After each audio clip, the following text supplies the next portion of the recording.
اگر آپ چاہتے ہیں کہ ہماری ویڈیو بر وقت آپ تک پہنچ جائیں تو ہمارے چینل کو سبسکرائب کر کے بیل آئیکن کے بٹن کو دبا دیں اور ہمیں لائک اور شیئر بھی کر لیں۔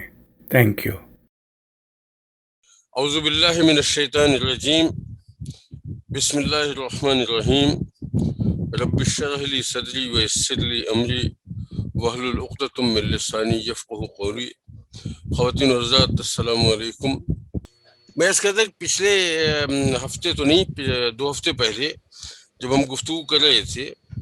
تو ہم سلطان سلیم کے بارے میں بات کر رہے تھے، اور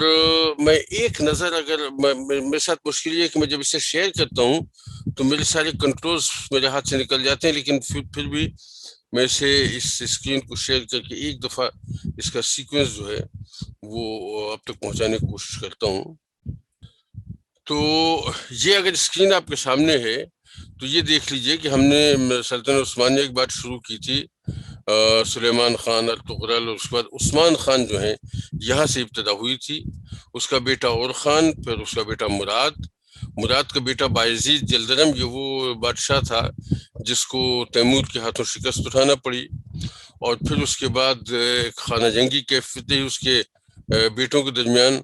اور فائنلی اس کے بیٹوں میں سے بیٹا جو محمد ہے وہ مطلب یہ کہ آخر میں تخت نشین ہوا۔ محمد کے بعد اس کا بیٹا مراد، اور مراد ایک تو سلطان مراد اول تھا، اور خان کا بیٹا، اس سے پہلے یہاں دیکھ لیجیے کہ یہ یہاں پہ اوپر موجود ہے، اور پھر یہ مراد ثانی اسے کہیں گے، اور پھر مراد ثانی کا بیٹا جو تھا وہ محمد تھا، محمد سیکنڈ، اور یہی محمد جو ہے یہ محمد فاتح کہلایا ہے، اس لیے کہ قسطنطنیہ اس سلطان محمد کے ہاتھوں فتح ہوا ہے۔ سلطان محمد فاتح کے انتقال کے بعد، اس پر ہم گفتگو کر چکے ہیں لہٰذا بہت تفصیل میں نہیں جاؤں گا، 2 جملوں میں، کہ سلطان محمد فاتح کے بعد اس کے بیٹے بایزید کو حکومت ملی، اور یہاں بھی تھوڑا سا خانہ جنگی کا معاملہ رہا، اس لیے کہ سلطان محمد فاتح کسی کو اپنا جانشین یا ولیعہد بنا کے نہیں گیا تھا، اس سے پہلے اس کا انتقال ہو گیا، تو دونوں بھائیوں میں، جمشید میں اور بایزید میں، دونوں میں اختلافات ہوئے اور جنگیں بھی ہوئیں۔ جمشید کو ان جنگوں میں فتح حاصل نہیں ہو سکی، اس لیے کہ عام طور پہ اس کی فوج نے ہمیشہ عین وقت اس کا ساتھ چھوڑ دیا اور بایزید کے ساتھ شریک ہو گئے۔ لیکن اس کا جو ایک نازک پہلو اور مطلب تکلیف دہ پہلو یہ تھا کہ ابتداً تو جمشید کو مدد ملی مصر سے، اور مصر سے مدد اسے ملتی رہتی، لیکن جب دوسری مرتبہ مصر کی مدد سے وہ آیا اور اس نے شکست کھائی تو شرمندگی کے مارے مصر واپس نہیں گیا۔ یہاں تک بھی بات میں شاید کوئی حرج نہ ہوتا، لیکن جو گڑبڑ ہو گئی وہ یہ کہ یہاں اس نے عیسائی ریاستوں سے مدد مانگ لی، اور انہوں نے مطلب اس کو مدد کرنے کے بہانے اس کو اپنے پاس بلایا، بظاہر بڑی عزت افزائی کی، لیکن اندازہ ہوا کہ یہ وہاں قید میں ہے، اور پھر یہ اس کی ساری زندگی وہاں کسی نہ کسی حوالے سے مختلف جگہوں پر قید میں گزری، اور بالآخر مطلب یہ کہ اس کا انتقال ہوا۔ انتقال بھی ایسا ہوا کہ اسے زہر دے دیا گیا، وہ ایک لمبی کہانی میں اس میں تذکرہ کر چکا ہوں، تفصیل سے اس میں دوبارہ نہیں جاتا۔ بایزید کے بعد سلطان سلیم کی حکومت قائم ہوئی، اور سلطان سلیم کی حکومت جو قائم ہوئی اس میں اگر آپ کو یاد ہو، پچھلی بار ذکر کر چکا تھا کہ ان 3 بھائیوں کا جھگڑا تھا بادشاہت حاصل کرنے کے لیے، ان کا سب کا تذکرہ میں پہلے کر چکا ہوں تفصیل کے ساتھ، لیکن فائنلی سلیم جو ہے جب وہ دارالحکومت پہنچ گیا تو فوج نے مطلب باقاعدہ مائدین نے بادشاہ کو، یعنی اس کے باپ بایزید کو مجبور کیا اس بات پہ کہ آپ سلیم کے حق میں دستبردار ہو جائیں، اور ظاہر ہے مطلب یہ کہ بایزید ثانی کے پاس کوئی راستہ نہیں رہ گیا تھا، لہٰذا اس نے مطلب یہ کہ پھر بخوشی، ظاہر ہے مطلب یہ کہ صورت میں بخوشی کہیں جو کچھ بھی کہیں، لیکن بہرحال اس نے کوئی کسی کدورت کا اظہار کیے بغیر وہ سلیم کے حق میں دستبردار ہو گیا۔ سلیم تھا بڑا قابل اور مدبر آدمی، اور اس نے حکومت کو بہت عمدہ طریقے سے چلایا، حالانکہ اس کی حکومت کل 8 سال رہی ہے، لیکن 8 سال میں سے ایک بڑا لمبا پیریڈ تو اس کا مطلب ایران میں مہاجرائی میں گزرا، وہاں اسماعیل صفوی کی حکومت تھی، شیعہ حکومت تھی، اس سے جھگڑا رہا، اس کی تفصیل میں پوری بیان کر چکا ہوں، اس کو دہرانے کا مطلب موقع نہیں ہے۔ جہاں میں نے اسے چھوڑا تھا وہ یہ کہ وہاں مطلب تبریز کو فتح کرنے کے بعد اور وہاں اپنے قدم جمانے کے بعد پھر یہ فوج کے اصرار پہ، جسے کہ فوج نے آگے بڑھنے سے انکار کر دیا تھا، تو پھر یہ وہاں سے واپس آنا پڑا، لیکن یہ واپس قسطنطنیہ نہیں گیا بلکہ اپنے علاقے کی سرحدی میں رہا۔ اور سرحد میں رہا اس لیے کہ ایک تو سرحد میں کچھ چھوٹی موٹی بغاوتیں تھیں، ان کو دیکھنا بھالنا تھا، اور دوسرا معاملہ یہ تھا کہ اس وقت جو کنٹمپریری مسلمان حکومتیں تھیں اس زمانے میں، یہ دیکھیے یہ اس کا پیریڈ جو ہے سلیم کا سن 1512 سے لے کے سن 1520 کا ہے۔ تھوڑا سا مطلب اس دوران اسلامی دنیا میں کون حکومتیں تھیں اس کا تذکرہ میں ویسے پہلے شاید کر چکا ہوں، لیکن اسے تھوڑا سا ماحول سمجھنے کے لیے مناسب ہو۔ ایران میں تو صفوی خاندان کی حکومت قائم ہو چکی تھی، اور اس سے بھی تذکرہ ہوا ہے کہ سلیم کی اس سے جنگیں بھی ہوئیں۔ اچھا، تو میں اس کہتا ہے کہ سلیم کی ایران سے جنگیں بھی ہوئیں، تو ایران میں تو صفوی حکومت قائم ہو چکی تھی۔ مصر میں اور شام میں یہ کسی سے مائک کھلا ہوا میرے خیال سے، ہاں، مصر اور شام میں مملوک کی حکومت تھی، اس پر میں بھی گفتگو کرتا ہوں۔ ہندوستان میں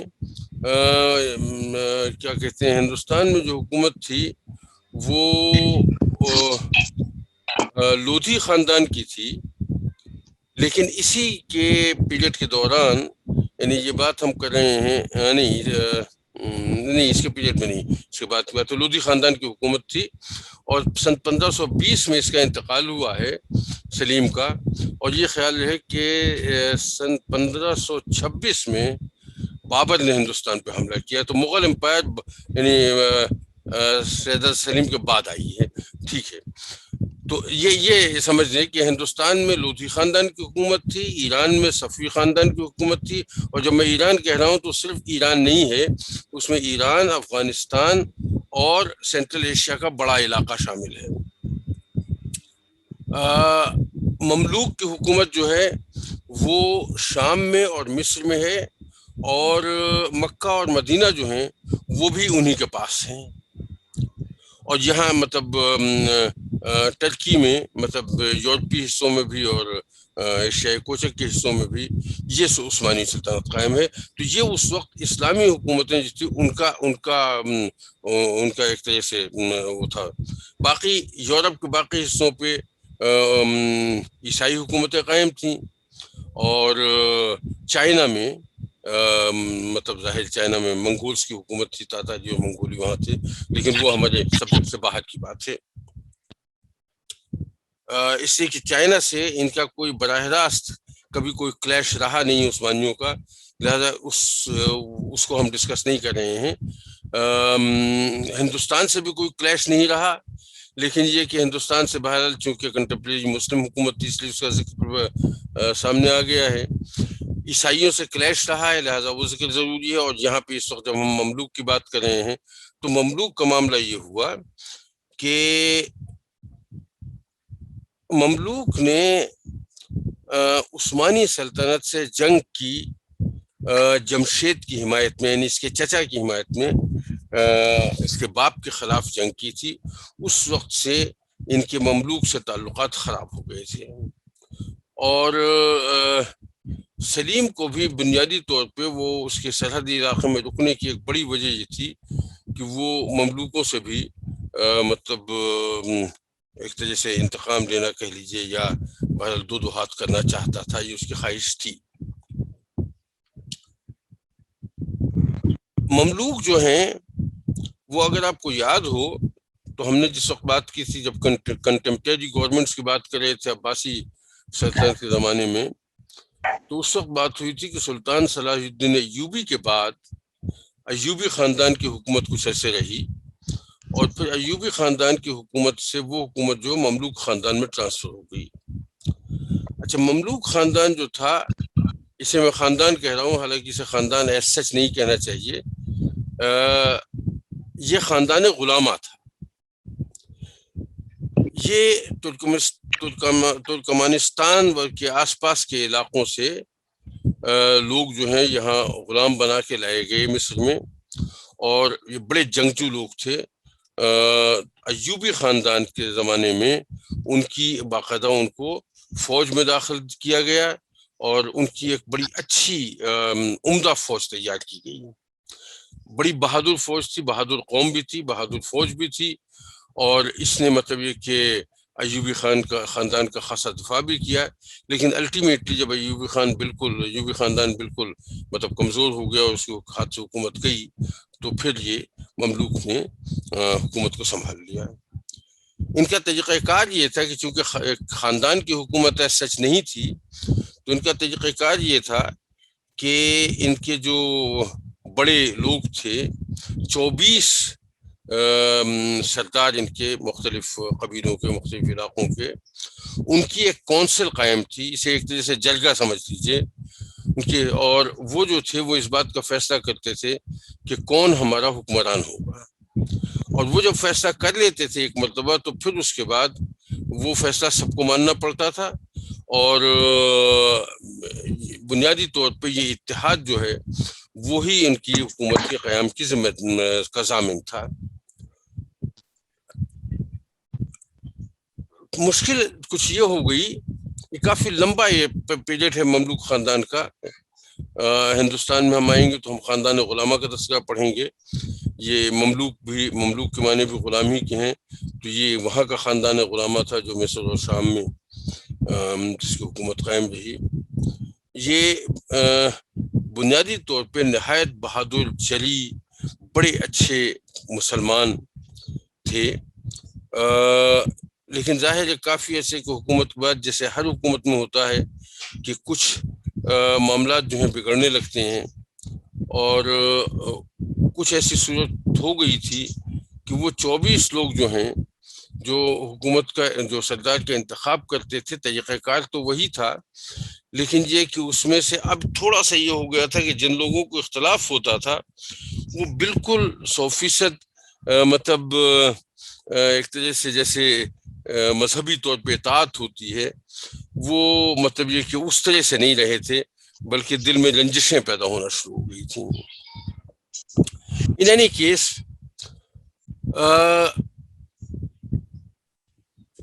سلطان جب مطلب سلطان سلیم جو ہے جب وہ مطلب ایران سے واپس آیا تو اس نے ایک سفارت بھیجی مملوک کے پاس حلب کے علاقے میں۔ اس وقت مطلب یہ کہ ویسے تو مرکز ان کا قاہرہ تھا، لیکن ان کا سردار جو تھا وہ مطلب جو بادشاہ کہہ لیجیے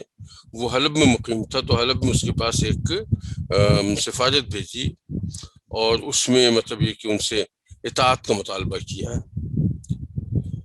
ظاہر یہ بات ان کے لیے قابل برداشت نہیں تھی، سو انہوں نے مطلب یہ کہ سفیروں کو قید بھی کر لیا، اور یعنی مطلب کوئی اور زیادتی نہیں کی، لیکن سفیروں کو قید کر لیا۔ بہرحال اتنا بہانہ سلیم کے لیے کافی تھا حملہ کرنے کے لیے، تو کہنا یہ تھا کہ اب اس نے حملے کی تیاری کی، حلب پہ حملہ ہوا اور بڑی شدید جنگ ہوئی۔ تھوڑا سا اس میں صرف یہ تھا کہ اس کا جو بادشاہ تھا مملوک کا، اس کا سلطان قابض و غازی اس کا نام تھا، اور یہ کافی ضعیف ہو چکا تھا، لیکن انتہائی بہادر آدمی تھا، میدان جنگ میں خود موجود تھا، اور لیکن بہرحال اس کی میدان جنگ میں شہادت ہو گئی، اور اس کی شہادت کی وجہ سے حلب پہ سلطان سلیم کا قبضہ ہو گیا۔ اچھا، اب جب بادشاہ کی شہادت ہو گئی تو پھر اب نئے سلطان جو ہے، نئے مملوک سلطان جو ہے، اس کے انتخاب کا معاملہ آیا۔ تو 24 کے 24 عمائدین، اس زمانے میں زوم کی فیسلٹی نہیں تھی، تو 24 کے 24 عمائدین جو ہیں ان کا قاہرہ میں اکٹھا ہونا ضروری تھا تاکہ وہ نئے سلطان کا انتخاب کر سکیں۔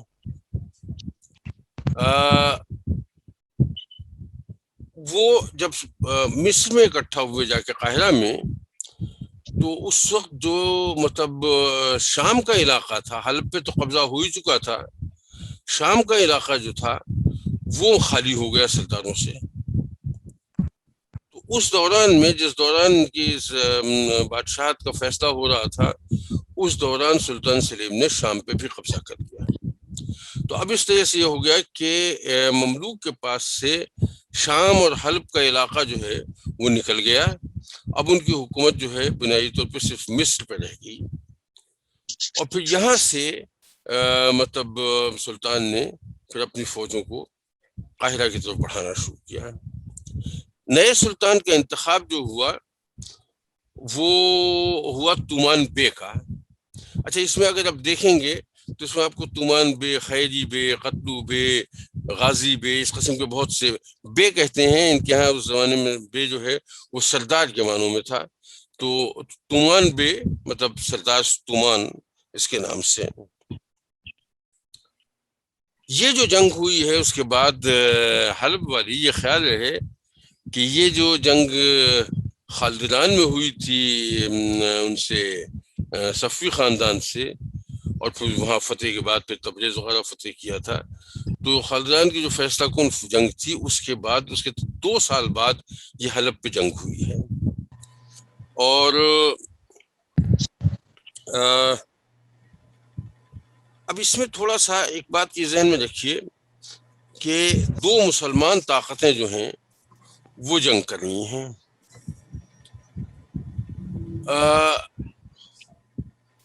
مملوک کسی اعتبار سے طاقت میں عثمانیوں سے کم بالکل نہیں تھے قطعی طور پہ. تو سب سے پہلے تومان بے نے یہ کیا وہ یہ کہ اپنی ایک فوج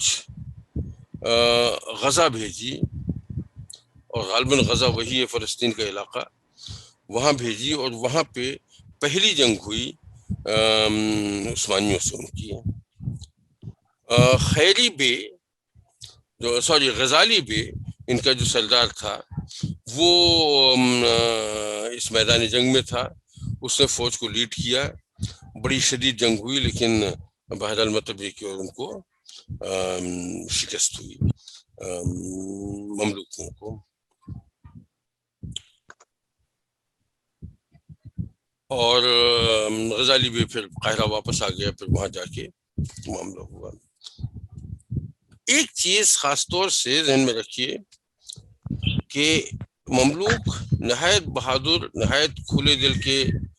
اور عمومی طور پہ یہ جو اندر کی سازشیں ایک آدھ ہوئی ہیں ان سے قطع نظر یہ سازشی مزاج کے لوگ تھے نہیں ہیں. کھل کے بات کرنے والے تھے، کھل کے جنگ کرنے والے تھے. جو ان کی شکست کا باعث جو بات بنی وہ ایک مطلب ایک طرح سے انٹرپریٹیشن کا معاملہ تھا جہاد کے حوالے سے. سم ہاؤ انہوں نے اس بات کو اخذ کر لیا کہ جہاد جو ہے وہی صحیح ہے اور درست ہے جو صرف تلواروں سے، تیروں سے اور نیزوں سے یا زور بازو سے لڑی جاتی ہے. اور یہ بارود کا استعمال اور بندوقوں کا استعمال یہ کم ہمتوں کا کام ہے، اور یہ بہادری کی علامت نہیں ہے. یہ جو ہے یہ مطلب یہ تذلیل ہے جرأت کی، عزم کی اور شجاعت کی. اچھا، یہ بات چاہے کسی حد تک ٹھیک ہو یا غلط ہو اس سے قطع نظر، بات یہ ہے کہ ہمیشہ کسی بھی قوم کو معاملہ ہو، جب دشمن سے مقابلہ ہوتا ہے تو دشمن سے مقابلے میں اگر آپ اسی پیمانے کے ہتھیار استعمال نہیں کریں گے تو ظاہر مطلب یہ کہ اس میں آپ کو کمزوری کا سامنا کرنا پڑے گا، جو ان کے ساتھ ہوا. عثمانی باقاعدہ توپ، بندوق، بارود کا استعمال کرنے کے عادی تھے، وہ اس کا استعمال کرتے تھے. یہ تلوار، نیزے اور تیر سے صرف جنگ لڑتے تھے، تو ظاہر بندوق کا مقابلہ کرنا تو ان کے بس کی بات نہیں تھی. اچھا، لیکن انہوں نے اس بات کا باقاعدہ اعلان کیا کہ ہم اسے پست ہمتی سمجھتے ہیں کہ آپ دور بیٹھ کے ایک گولی داغ کے اور دشمن کو مار دیں، اور مقابلہ کرنا ہو تو سامنے آ کے مقابلہ کیا جائے. یہ بات ظاہر ہے جنگ میں جنگی معاملات میں اس طرح سے بات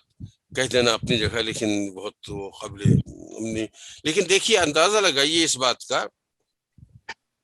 کہ ان کی بہادری کا حال یہ تھا کہ 3 سردار تومان بے خود اور اس کے 2 ساتھی لان بے اور قرط بے عین میدان جنگ میں، جب قاہرہ میں جنگ ہوئی تو عین میدان جنگ میں یہ تینوں آدمی فوجوں کو چیرتے ہوئے سلطان سلیم کے سامنے پہنچ گئے. تو میں اس کہہ رہا تھا کہ یہ مطلب ان کا حال یہ تھا کہ 3 سردار جو ہیں یہ عین میدان جنگ میں لشکر کو چیرتے ہوئے اور سلطان سلیم کے مطلب کی جگہ پہنچے، اور وہاں پہ مطلب تھوڑی سی غلط فہمی یہ ہو گئی کہ اس کا جو سلطان جو سپہ سالار تھا سنان پاشا، وہ غلط فہمی ان کو یہ ہوئی کہ وہ اس کو سلطان سمجھ بیٹھے، سلطان سلیم، اور نیزہ مار کے اس کو تو انہوں نے ہلاک کر دیا یا شہید کر دیا، جو بھی کہیں بہرحال. تو لیکن یہ کہ سلطان جو ہے وہ چونکہ آئیڈینٹیفائی نہیں ہو سکا، وہ بچ گیا، اور یہ پھر وہاں سے یہ حملہ کر کے ان کے کافی لوگوں کو مار کے سپہ سالار اعلیٰ کو مار کے وہاں سے صاف ستھرے واپس بھی نکل گئے. واپسی میں ان کا ایک جو کیا کہتے ہیں سردار جو تھا ان 3 میں سے قرط بے، اس کے پاؤں میں گولی لگی، لیکن وہ زخمی حالت میں بھی وہاں سے وہ لوگ نکل آئے، اور وہ مطلب عثمانی حکومت کے قابو میں نہیں آ سکے. اور یہ صرف 3 آدمی تھے جو پوری فوجوں کو چیر کے وہاں تک پہنچے تھے. اس سے اندازہ لگائیے کہ کتنے جری، کتنے بہادر اور کتنے بے خوف قسم کے لوگ تھے. اور لیکن بہرحال ہوا پھر یہی کہ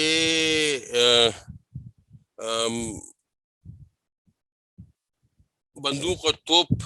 کے سامنے یہ لوگ ٹھہر نہیں سکے، اور یہ جو جنگ جو ہوئی قاہرہ میں، اس میں 25,000 مملوک جو ہیں وہ شہید ہو گئے ہیں، اور انہیں مطلب یہ کہ بہرحال شکست کا سامنا کرنا پڑا. تومان بے وہاں سے نکل کے ایک دوسرے مقام پہ چلا گیا،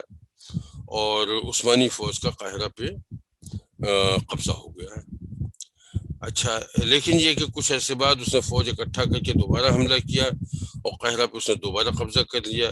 اس حد تک کہ اس کے باقاعدہ گلی کوچوں میں لڑائی ہوتی رہی، اور عثمانی فوج کو وہاں سے بالکل نکال دیا گیا.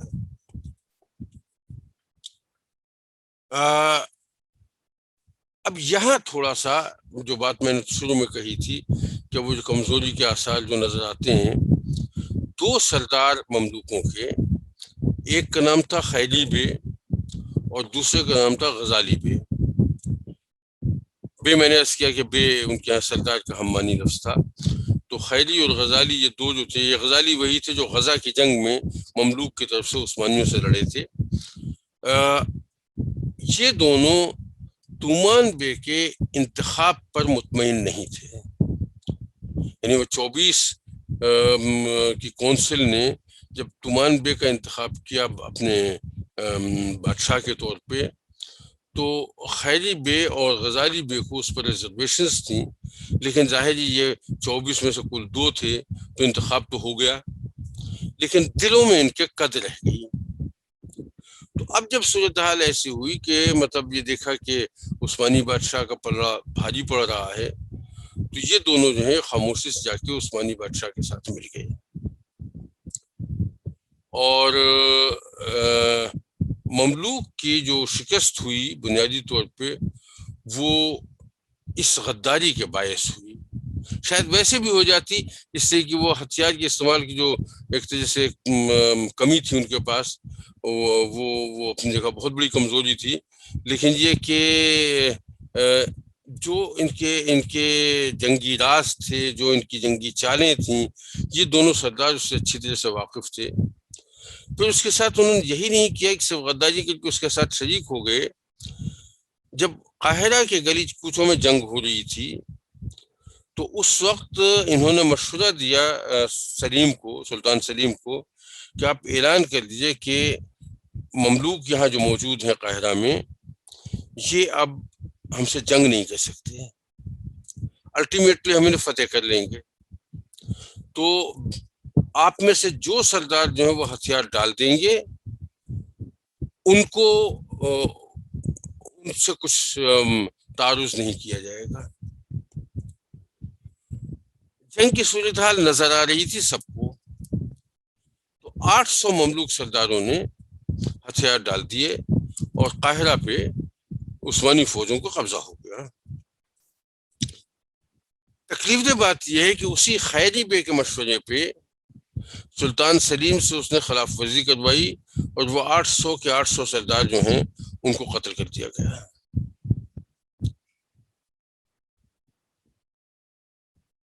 اور اس کے ساتھ قاہرہ میں صرف یہی نہیں بلکہ قاہرہ میں قتل عام کو بھی حکم دیا گیا، اور تمان بے کو بھاگ کے عربی قبائل میں پناہ لینا پڑی۔ اچھا، اب تھوڑا سا ایک اس چیز کو اور فائن ٹیون کر لیجئے۔ میں نے عرض کیا تھا کہ مملوکوں کی حکومت ایک تو مصر پہ تھی، اور دوسرے یہ کہ شام اور حلب کے علاقے میں تھی، اور تیسرے کہ میں نے کہا تھا کہ مکہ اور مدینہ بھی انہیں کے اختیار میں تو عرب کا جو حصہ تھا وہ بھی مملوکوں کے اقتدار میں شامل تھا۔ اچھا، تو طاقتیں بنیادی طور پہ دو ہو گئیں، ایک عرب طاقت، عرب فوجی طاقت، اور دوسرے مملوک فوجی طاقت۔ مملوک چونکہ بہادری میں عربوں پہ فوقیت رکھتے تھے، لہذا ان کی حکومت کو تسلیم کر لیا گیا تھا۔ اچھا، اب جب یہ حالات خراب ہوئے اور تمان بے کو قاہرہ سے نکلنا پڑا، اور وہ اس نے عرب قبائل میں جا کے پناہ لی، تو پھر اس نے عربوں اور مملوکوں کو ملا کے فوج تیار کی، اور ان کو ملا کے فوج تیار کرنے کے بعد پھر ایک نئی جنگ کا سلسلہ شروع ہوا۔ لیکن ہوا یہ کہ چونکہ ایک طرح کی رقابت مملوک میں اور عرب فوجوں میں پہلے سے موجود تھی، لہٰذا ان میں آپس میں جنگ شروع ہو گئی، اور ظاہر ہے اگر ایک فوج ایک کمان میں نہ رہے اور آپس میں جھگڑا کرنے لگے تو انجام اس کا ظاہر نتیجے ہوا کہ نہیں، پھر شکست کا سامنا کرنا پڑا، اور تمان بے کو ایک ایسے عربی سردار کی پناہ میں جانا پڑا جس پر اس نے بڑے احسانات کیے ہوئے تھے، اور ظاہر وہ بھی اس کا بظاہر بڑا وہ تھا، وفادار تھا۔ بہرحال میں عرض کر رہا تھا کہ تمان بے نے ایک ایسے عربی سردار کے پاس جا کے پناہ لی شکست کھانے کے بعد، جو اس کا جس کو اس کے بڑے احسانات تھے، اور وہ بھی اس کو بڑا مطلب اپنا مربی اور سمجھتا تھا۔ لیکن مسلمانوں کی تاریخ کا کیا کیا جائے کہ اسی عربی سردار نے خاموشی سے اس کو مطلب عثمانیوں کے ہاتھ گرفتار کرا دیا گیا، اور اس طرح سے مطلب وہاں اس کا عثمانیوں کا اقتدار جو ہے وہ مصر میں بھی قائم ہو گیا۔ مصر فتح تو ہو گیا، لیکن چونکہ مصر کا انتظام جو ہے وہ کافی عرصے سے مملوکوں کے پاس تھا، تو اس کو فتح کر لینا اور بات ہے، لیکن اس کو قائم رکھنا اس فتح کو، یہ بہت بڑا سوال تھا سلطان سلیم کے سامنے۔ تو ابتداً تو اس کا خیال یہ تھا کہ وہ مطلب یہ کہ یہاں پہ وہ تمان بے سے متاثر ہوا ہوتا اس کی بہادری سے اور اس کے انتظام سے، تو اس نے ابتداً تو اس کا ارادہ یہی تھا کہ وہ تمان بے جو ہے اس کو اس علاقے کا گورنر بنا کے اپنے تحت، اگر جس بات پہ وہ تیار ہو گیا تو ان کی ہاتھ حکومت اس کو دے دے گا۔ اچھا، لیکن یہ بات جو ہے یہ خیری بے اور غزالی بے کے بھی علم میں آ گئی۔ اچھا، اب یہ دو سردار جو تھے، یہ دو سردار باقاعدہ مملوکوں سے غداری کر کے، اور خاص طور سے تمان بے سے غداری کر کے عثمانیوں کے ساتھ شریک ہوئے تھے۔ اب سمجھ لیجئے کہ اگر عثمانی سلطنت تمان بے کو گورنر بنا دیتی ہے تو پھر ان کا حشر کیا ہونا تھا۔ تو انہوں نے بہرحال سلطان کو کسی طرح سے پٹی پڑھا کے اور کچھ اس قسم کی شہادتیں اکٹھا کر کے چھوٹی سچی کہ تمان بے اندر اندر بغاوت کی تیاری کرا اور نئے سرے سے جنگ لڑنا چاہتا ہے، کچھ ایسی سچویشن پیدا کرا دی کہ بہرحال اس کو اس کے قتل کا حکم ہو گیا اور تمان بے کو قتل کر دیا گیا۔ بات یہ ہے کہ بہت اچھے مسلمان اس طرف بھی تھے اور اچھے مسلمان دوسری طرف بھی تھے، تو ان کو قتل کرنا یا ہلاک کرنا مجھے بہت اچھا نہیں لگتا یہ لفظ استعمال کرتے ہوئے۔ اچھا، شہید کہتے ہوئے بھی بہت ٹھیک نہیں لگتا، اس لیے کہ مسلمانوں کے ہاتھ مسلمان مارے گئے تو کون شہید تھا اور کون مقتول تھا اس بارے میں کیا کہا جائے، لیکن میرے سامنے ایک مثال موجود ہے جنگ جمل میں اور اس کے بعد جنگ صفین میں، جو جنگیں حضرت علی کے زمانے میں ہوئی تھیں۔ حضرت علی نے ان جنگوں میں دونوں طرف کے لوگوں کو شہید کہا تھا اور مال غنیمت وغیرہ جو ہے اس کو لوٹنے کی اجازت بالکل نہیں دی تھی۔ تو اس اعتبار سے اس رعایت سے فائدہ اٹھاتے ہوئے میں ان دونوں طرف سے جو لوگ مطلب جن کی جانیں ضائع ہوئیں، میں ان دونوں کے لیے لفظ شہیدی استعمال کرنا پسند کروں گا۔ باقی شہادت ملی یا نہیں ملی یہ مطلب اللہ تعالیٰ کا فیصلہ ہوگا، جیسے بھی ہو۔ بہرحال میں کہنے کا مقصد یہ تھا کہ تمان بے کو تو قتل کرا دیا گیا، وہ تو شہید ہو گیا، اور اس کے بعد پھر کافی سوچ بچار اور مشورے کے بعد سلطان سلیم نے مصر کا اقتدار تو مکمل طور پہ خیری بے کے حوالے کر دیا۔ اب خیری بے مصر کا اور شام کا گورنر ہو گیا اور ظاہر ہے مکہ مدینہ بھی اسی کے تحت آ گیا۔ تو یہ جو ہے اس میں کیا کہتے ہیں چین آف تھاٹ مجھے ڈسٹرب ہو جاتی کبھی کبھی۔ خیر، تو میں اس کہہ رہا تھا کہ خیری بے کے حوالے تو کر دیا، مکہ مدینہ اس کے پاس آ گیا، لیکن اب یہ ہے کہ اب یہ ایک طرح سے عثمانی سلطنت کا ایک پروونس بن گیا۔ خلافت جو تھی وہ مصر میں قائم تھی۔ عباسی خلیفہ جو مصر میں ہوتا تھا، حالانکہ وہ صرف برائے نام تھا لیکن تھا خلیفہ، ٹیکنیکلی تو خلیفہ ہی تھا۔ تو اس کے سلسلے میں پھر یہ ہوا کہ سلطان سلیم نے اس خلیفہ کو اپنے ساتھ قسطنطنیہ لے آیا، اور مطلب اب اس کی ایک طرح سے اس کی اجازت سے، جو یقیناً مجبوری اجازت ہوگی لیکن بہرحال خود کو خلیفہ ڈکلیئر کیا۔ خلیفہ کے جو تبرکات تھے،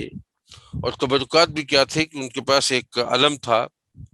تلوار تھی اور ایک چادر تھی، اور کہتے یہ کہ تلوار اور چادر جو تھی نبی کریم صلی اللہ علیہ وسلم کی تھی، اور علم جو مسلمانوں کا علم ہوتا تھا وہ تھا۔ تو یہ تین تبرکات جو ہیں جو خلیفہ کے پاس تھے وہ سلطان سلیم نے لے لیے، اور سلطان سلیم نے عباسی خلیفہ کی پرمیشن سے اپنی خلافت کا اعلان کر دیا۔ تو یہ سمجھ لیں کہ یہ سن 1517 کی بات ہے، 1517 کی، جب خلافت عثمانیہ قائم ہوئی۔ سن 1299 میں آٹومن امپائر جو ہے اس کی ابتدا ہوئی ہے 1299، اور 1517 ان تقریباً 300 سال بعد جو ہے یہ عثمانی سلطنت جو ہے یہ عثمانی خلافت میں تبدیل ہوئی ہے۔ تو یہ سلطان سلیم کا، بہرحال سلطان سلیم کے زمانے کا ایک یہ بہت بڑا مطلب معاملہ رہا کہ خلافت قائم ہو گئی اس کی۔ عربوں سے اسے بہت خطرہ تھا کہ عرب جو ہیں وہ چونکہ بہت عرصے تک مملوک کے زیر اثر رہے ہیں، لہٰذا وہ ان سے بھی اسے جنگ کرنا پڑے گی، لیکن بہرحال وہ بہت امیکیبلی سالو ہو گیا، اس لیے کہ عربوں نے بات پہلے ہی طے کر لی تھی کہ ہم اطاعت کر لیں گے عثمانی خلافت کی، اور جیسے ہی ان تک اطلاع پہنچی اور سلطان کی سفارت پہنچی انہوں نے فوراً اپنی اطاعت کا اظہار کیا، اور وہ مطلب عثمانی سلطنت میں وہ علاقہ شامل ہو گیا۔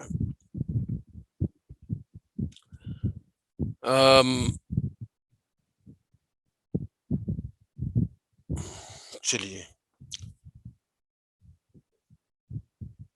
ہاں، اب اس کے ساتھ ہاں تو تھوڑی سی ایک مطلب سلسلہ اور دیکھ لیجئے کہ سلطان سلیم نے مصر کے حوالے سے کچھ بڑے کام کیے۔ پہلا کام یہ کیا کہ اس کے نظام حکومت کو ڈسٹرب کم سے کم کیا۔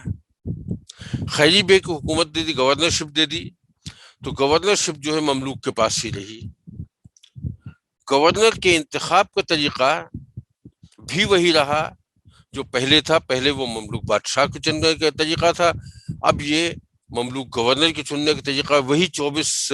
عمائدین کی کونسل اس کا انتخاب کرے گی، لیکن اس کے ساتھ ظاہر یہ شرط تھی کہ وہ مطلب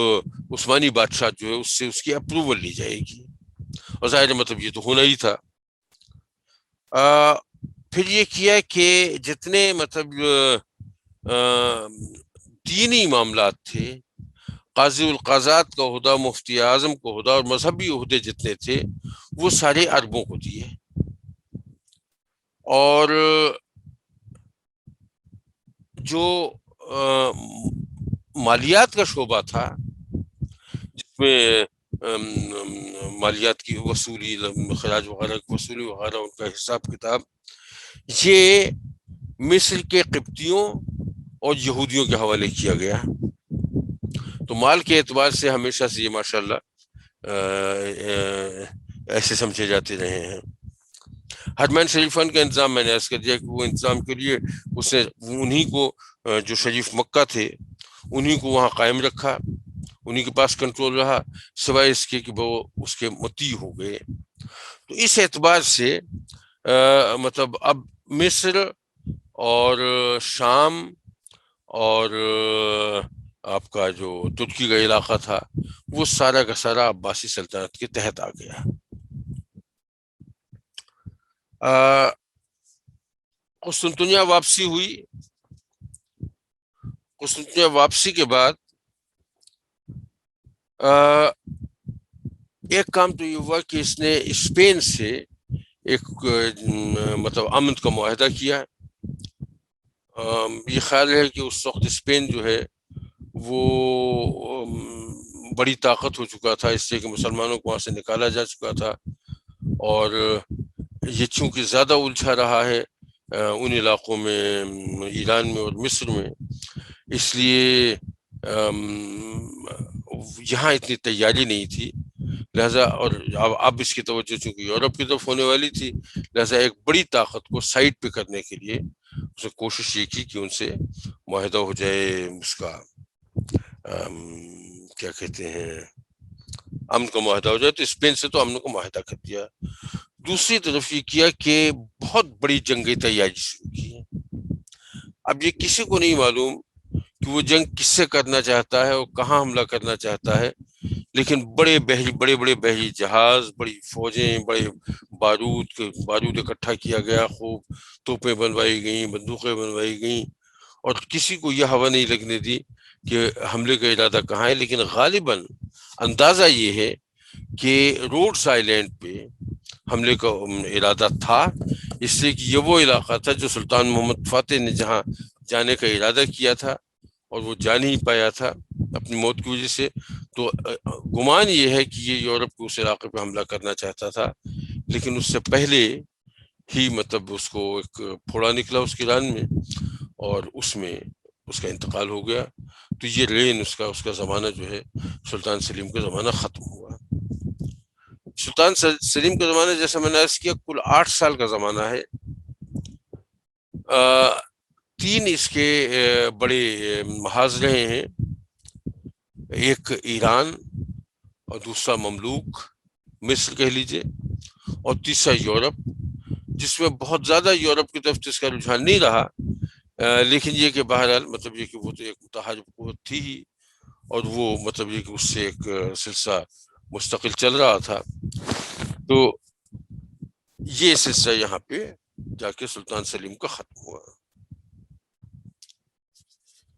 سلطان سلیم کا جب انتقال ہوا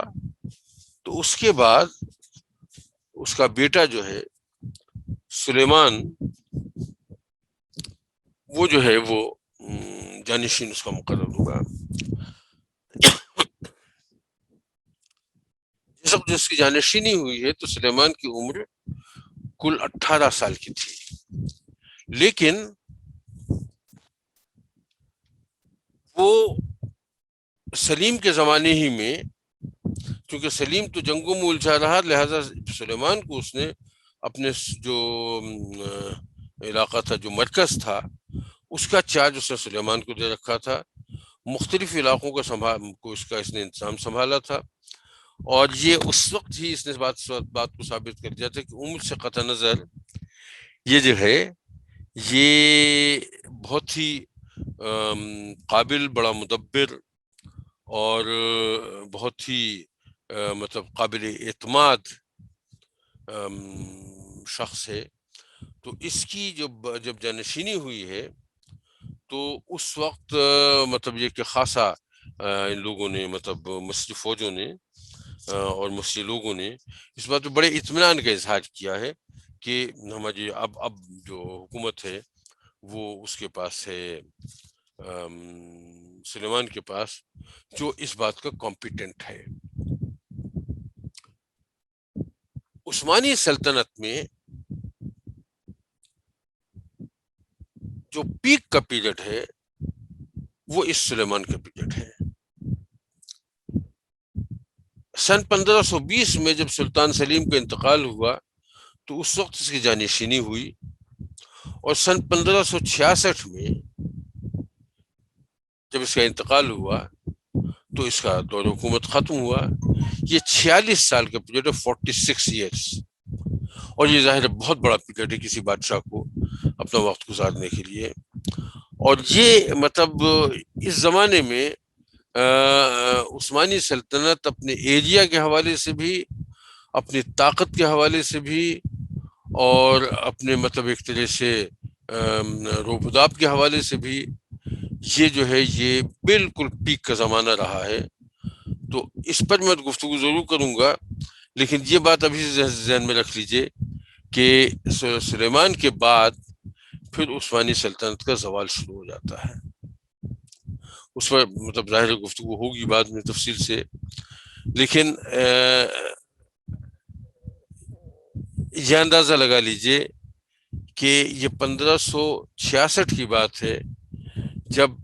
اپنے پیک سے ایک طرح سے نیچے جانا شروع ہوا ہے، اور ان کی حکومت جو عثمانی خلافت جو ختم ہوئی ہے وہ ٹیکنیکلی اور آفیشلی سن 1924 میں ختم ہوئی ہے. تو 1566 سے لے کے اور 1924 تک یہ تقریباً 350 سال کا عرصہ ہے. اور 350 سال تک عثمانی حکومت، عثمانی خلافت اپنی کمزوریوں کے باوجود، گریجویل کمزوریوں کے باوجود قائم رہی. یعنی کوئی سلطنت اتنے عرصے تک قائم رہے، اس سے اندازہ کیا جا سکتا ہے کہ وہ اپنے عروج کے زمانے میں کتنی مضبوط رہی ہوگی. بہرحال ایک چیز تو سلطان یہ مطلب سلیمان کے بارے میں، سلیمان کے دور کے بارے میں، بلکہ اس کے دور کے شروع ہونے سے پہلے تھوڑا سا بیک گراؤنڈ اس کا دیکھ لیجئے. تقریباً 40 سال کا عرصہ گزرا ہے اس کی تخت نشین سے پہلے، جب عثمانیوں کی توجہ یورپ کی طرف نہیں رہی. اور یورپ کی طرف نہیں رہی، اس کی وجہ ایک تو یہ رہی کہ سلطان سلیم کا جو باپ تھا بایزید کی جنگ چل رہی تھی اپنے بھائی جمشید سے. جمشید عیسائیوں کے پاس چلا گیا تھا، تو وہ ہمیشہ مطلب یہ کہ وہ کسی اعتبار سے مطلب یہ کہ اپنی حکومت کو سنبھالنے کے لیے بھائی کے مقابلے میں وہ مطلب عیسائیوں سے جنگ کرنے سے گریز کرتا رہا، اس لیے کہ اگر عیسائیوں سے جنگ ہوئی اور کسی طرح سے انہوں نے اس کے بھائی کو مقابلے پہ لا کے کھڑا کر دیا تو پھر جنگ جو ہے وہ بالکل مختلف رخ اختیار کر سکتی ہے. لہذا بایزید نے مطلب یورپ کی فتوحات کی طرف کوئی رخ نہیں کیا اور اس طرف معاملہ معطل رہا. اس کے بعد سلطان سلیم کا جو پیریڈ ہے اس میں چونکہ سلطان سلیم کی پوری توجہ ایران اور مصر کی طرف رہی، لہٰذا یورپ اس زمانے میں بھی ان اٹینڈڈ رہا، ان دا سینس یعنی اس کی حکومت کو اس وقت کوئی زوال نہیں آیا، عثمانی حکومت کو یورپی علاقوں میں. لیکن وہ مطلب یہ ضرور رہا کہ جو یورپ میں ایکسپینشن تھا یا ان کی جو ایک طرح سے ایک جو بڑا روب جمع ہوا تھا وہ ظاہر ہے اس کا بار بار اظہار نہیں ہوا اور وہ ریوائیو نہیں ہو پایا.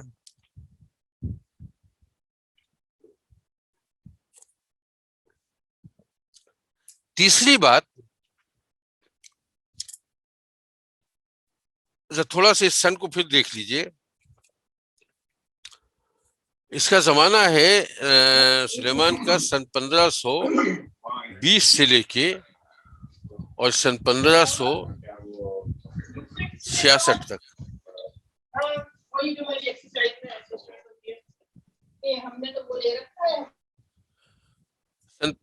سن 1520 سے لے کے 1566 تک کا عرصہ ہے.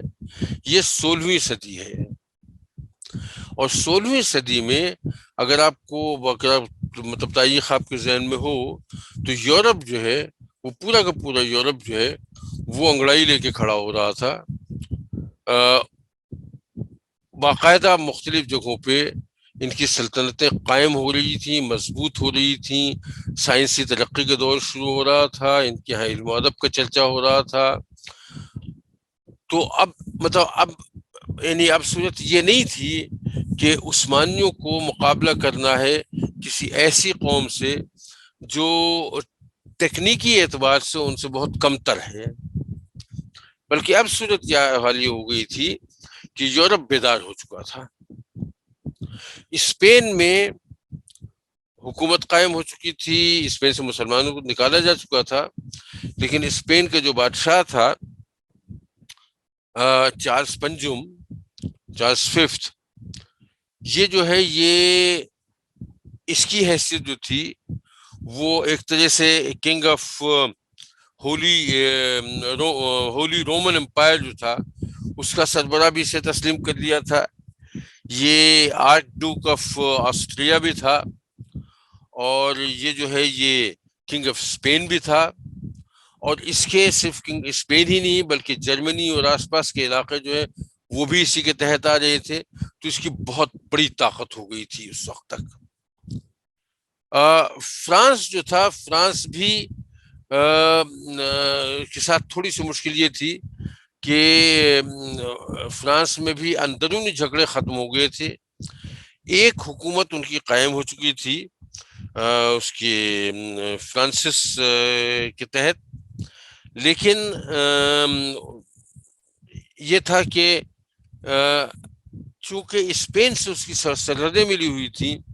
اور اسپین بہت زیادہ طاقتور ہو رہا تھا، لہٰذا وہ تھوڑا سا، حالانکہ اس نے اپنے کچھ علاقوں میں باہر نکل کے فتوحات بھی شروع کر دی تھیں، لیکن وہ اسپین کے زیر اثر مستقل رہتا تھا. بلکہ زیر اثر نہیں کہنا چاہیے، اسپین سے خطرے میں ضرور رہتا تھا. لہٰذا آگے چل کے آپ دیکھیں گے کہ اس میں باقاعدہ شاہ فرانس نے عثمانی سلطنت سے معاہدے کیے ہیں اور اس قسم کے معاملات کیے ہیں کہ عثمانی سلطنت کو کچھ اس طرح سے کیا کہ وہ اسپین کے بادشاہ کو اپنے ساتھ انوالو کر لیں اور تاکہ انہیں مطلب اپنے اس میں تھوڑا سا ان کو سانس دینے کی گنجائش مل جائے. انگلینڈ میں ابھی تو خیر کوئین میری کا زمانہ تھا، لیکن تھوڑے سے بعد کوئین الزبتھ ون کا زمانہ شروع ہونے والا تھا. اور آپ کو یاد ہو کوئین الزبتھ ون کا زمانہ جو ہے وہ واقعتاً انگلینڈ کی ریوائیول کا زمانہ ہے، جس میں آرٹسٹ، رائٹرز، فوجی، بڑے بڑے نام جو ہیں، اس میں شیکسپیئر اسی کے زمانے کی شخصیت ہے. تو وہ مطلب باقاعدہ جو میں کہہ رہا ہوں یورپ جو ہے وہ انگڑائی لے کے کھڑا ہو رہا تھا. بالکل یہ کیفیت تھی. جو آپ کو فائر آرمز جو تھے، جس میں بندوقیں اور توپیں وغیرہ تھیں، ٹیکنیکلی یہ بہت مطلب ان میں ڈیولپمنٹ ہوئی تھی. یورپ نے بھی بہت اس میں ڈیولپمنٹ کی تھی اور عثمانیوں کے یہاں بھی ہوئی تھی، لیکن اس میں یہ سمجھ لیں کہ یورپ کو ایک طرح سے ایج حاصل ہو گیا تھا۔ سمندری طاقت جو ہے وہ بھی سب نے اپنی اپنی اکٹھا کر لی تھی۔ اسپین خاص طور سے بہت بڑی بحری طاقت بن گیا تھا۔ وہ عثمانیوں کی طاقت بھی بحری طاقت کم نہیں تھی، بلکہ ایک سٹیج پہ اگر جب جنگ کا واسط معاملہ آیا ہے تو تمام عیسائی متحدہ بحری طاقت کا مقابلہ کیا ہے عثمانی بحری بیڑے نے اور شکست دی ہے۔ لیکن اس کے باوجود، یعنی شکست تو دے دی، لیکن باوجود اس کے بڑا کٹر سخت مقابلہ تھا، اور ان کی بحری طاقت بھی بہت زیادہ ہو گئی تھی۔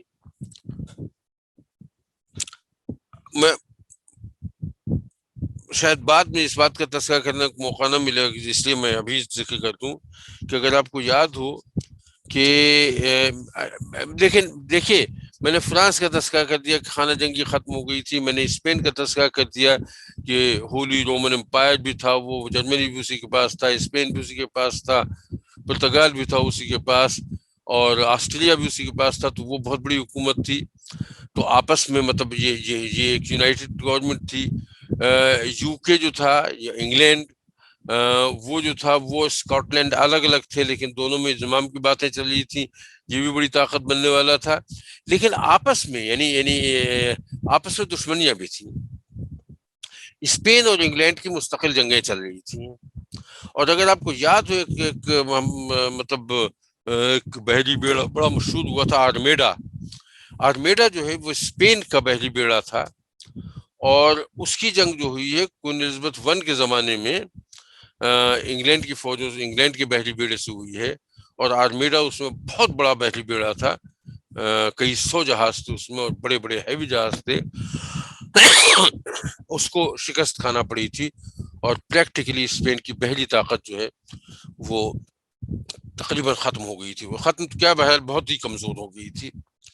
تو کہنے کا مطلب یہ کہ یہ آپس میں کچھ جنگیں ضرور تھیں، اسپین کا فرانس سے بھی جھگڑا چلتا تھا، اسپین کا کیا کہتے ہیں انگلینڈ سے بھی مطلب جھگڑا تھا، اور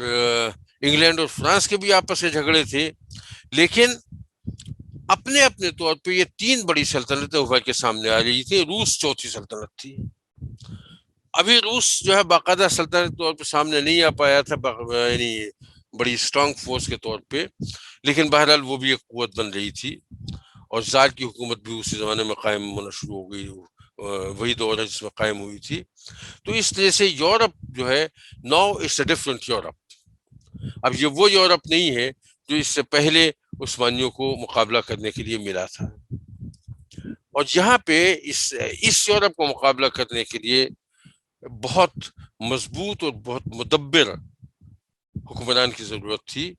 عثمانی سلطنت کو، جو انہیں سلیمان کے شکل میں ملا۔ بس اتنا ہوا کہ سلیمان کے بعد ایسا کوئی آدمی انہیں نہیں مل پایا، اور اس کی بھی ذمہ داری جو ہے وہ خیر اس میں ذمہ داری پہ بات کریں گے جب وہاں پہنچیں گے۔ تو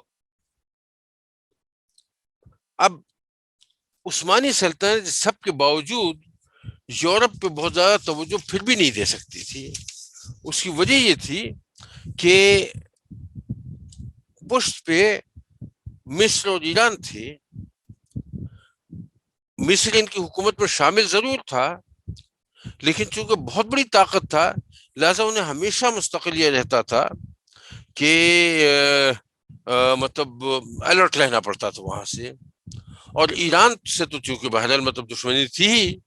تو اس کی طرف سے بھی الرٹ رہنا پڑتا تھا۔ لیکن یورپ جو ہے، یورپ کی بھی مطلب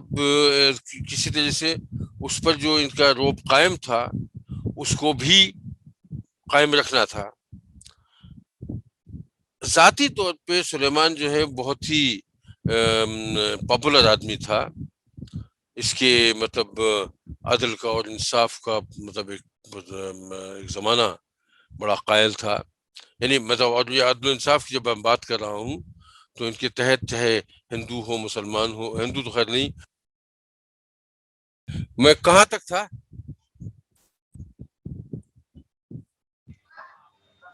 کسی صاحب کو یاد ہو کہ میں نے کیا جی کہا تھا؟ آپ یہ بتا رہے تھے کہ سلیمان جو ہے وہ انصاف پسند آدمی تھا اور اس میں اچھا غیر مسلموں کے ساتھ بھی. ہاں تو مطلب کوئی چیز مطلب بہت زیادہ دیر تک مطلب کوئی چیز نہیں نکلی. تو غیر مسلموں کے ساتھ بھی اس کے مطلب یہ نہیں ہو سکتا تھا کہ کوئی مقدمہ آئے جس میں کوئی یہودی یا عیسائی ایک فریق ہو اور مسلمان دوسرا فریق ہو اور ترجیح کے طور پہ مسلمان کو فیور کر دیا جائے. No, it was not to be done. تو اس اعتبار سے اس کو مطلب پوری سلطنت پر پاپولر بہت تھا، اپنے اخلاق کی وجہ سے، اپنے شجاعت بہادری کی وجہ سے، اپنی رحم دلی کی وجہ سے، اور اپنے معاملات کو دانش مندی اور عقل مندی کے ساتھ وہ کرنے کے حوالے سے. تو سب سے پہلا کام اس نے یہ کیا کہ یورپ میں جہاں پہ اس کی حکومت قائم ہے بنیادی طور پہ، یہاں جو مطلب رینیساں کا معاملہ ہو رہا ہے، اس کو پہلے سب سے پہلے یہ کیا جائے کہ ان کو یہ ثابت کر دیا جائے کہ نو، وی آر ہیئر اور we are still above you. تو اس نے دو بڑے کام کیے. سلطان محمد فاتح جو ہے، جب اس نے قسطنطنیہ تو فتح کر لیا تھا، لیکن اس کے بعد اس کے دو ٹارگیٹس تھے جو پورے نہیں کر پایا تھا. ایک تو روڈس آئیلینڈ پہ اس کے مطلب کی فتح کا معاملہ تھا، اور دوسرے وہ مطلب ہنگری کو فتح کرنا چاہتا تھا. تو اس نے جو ہے فوج اکٹھا کر کے اور یہ کیا کہتے ہیں ان دونوں جگہوں پہ حملہ کیا. پہلے ہنگری کے علاقے کو فتح کیا، ہنگری کے علاقے پہ حملہ کیا. ابتداً ان کا جو مرکز تھا سربیا میں جو ہیڈ کوارٹر تھا بلگریڈ جسے کہتے ہیں، وہ مضبوط جگہ تھی، دارالحکومت تھا. اس میں وہاں جنگ ہوئی اور بڑی شدید جنگ ہوئی، لیکن اس کو فتح حاصل ہوئی. تفصیل میں جانے کو موقع نہیں ہے. پھر اس کے بعد روڈس آئیلینڈ جو ہیں، سوری پہلے مطلب یہ ہوئی، اس کے بعد پھر یہ روڈس آئیلینڈ کی طرف چلا گیا. بے شک اس میں کوئی شک نہیں، لیکن چلیے خیر. روڈس آئیلینڈ پہ حملہ کرنے کی دو مختلف وجوہات تھیں. ایک تو یہ کہ اس کا دادا جو ہے وہ وہاں حملہ کرنا چاہتا تھا اور نہیں کر سکا تھا. اس کے باپ نے بھی تیاری کی تھی، یعنی سلیم نے بھی، اور گمان یہ ہے کہ اس نے روڈس آئیلینڈ ہی کے لیے تیاری کی تھی، لیکن وہ بھی اسے نہیں کر پایا تھا. تو ایک تو وجہ یہ تھی کہ اسے اپنے باپ اور دادا کے خوابوں کی تکمیل کرنا ہے، اور دوسری اس کے ساتھ بڑی وجہ یہ تھی کہ یہ چونکہ مصر اور شام جو ہے وہ اب اس کی حکومت کے تحت آ چکے تھے، تو شام اور مصر سے رابطوں کے لیے جو سمندری راستے تھے اس کے درمیان میں یہ روڈس آئیلینڈ پڑتے تھے. اور اگر مطلب یہ کہ یہ کنٹرول میں نہ آتے تو ان کا جو رابطہ تھا عثمانی سلطنت کا مصر سے اور شام سے، اس میں ڈسٹربنس ہونے کا امکان تھا. تو اس لیے بھی ضروری تھا کہ روڈس آئیلینڈ کو کنٹرول میں کیا جائے، تاکہ مصر اور شام جو ہیں وہاں پہ اس راستے کے ذریعے وہاں کوئی شورش پیدا نہ کی جا سکے. تو اس حوالے سے انہوں نے روڈس آئیلینڈ پہ حملہ کیا، اور وہاں وہاں بھی خاصی شدید جنگ کا سامنا کرنا پڑا. لیکن الٹیمیٹلی روڈس آئیلینڈ والوں نے شکست تسلیم کی، اور شکست جب تسلیم کر لی تو بڑی فراخ دلی کے ساتھ ان کو وہاں سے نکلنے کے لیے وقت دیا گیا، ان کو اپنا سامان لے جانے کی اجازت دی گئی، بلکہ ان کے وہاں سے انخلاء کے لیے اپنے جہاز بھی آفر کر دیے کہ چاہو تو والی، لیکن ان کا انخلاء بہرحال وہاں سے ہوا. تو یہ اس اعتبار سے یہاں تک ہم پہنچے ہیں، اور 8:20 ہو گئے ہیں. میرے خیال ہے میں یہاں رک جاتا ہوں، اس لیے کہ کافی سلمان کے پیریڈ جو ہے اس کے سلسلے میں کافی بات چیت ہوگی، تو انشاءاللہ اس کو میں اگلے ہفتے کے لیے رکھ دیتا ہوں. اور اس دوران اگر کوئی گفتگو ہو تو کر لیں، ورنہ 10 منٹ رہ گئے ہیں تو کوئی ایسی بات نہیں، ہم اسے اس وقت ختم بھی کر سکتے ہیں یہاں. اگر آپ چاہتے ہیں کہ ہماری ویڈیو بر وقت آپ تک پہنچ جائیں تو ہمارے چینل کو سبسکرائب کر کے بیل آئیکن کے بٹن کو دبا دیں اور ہمیں لائک اور شیئر بھی کر لیں. Thank you.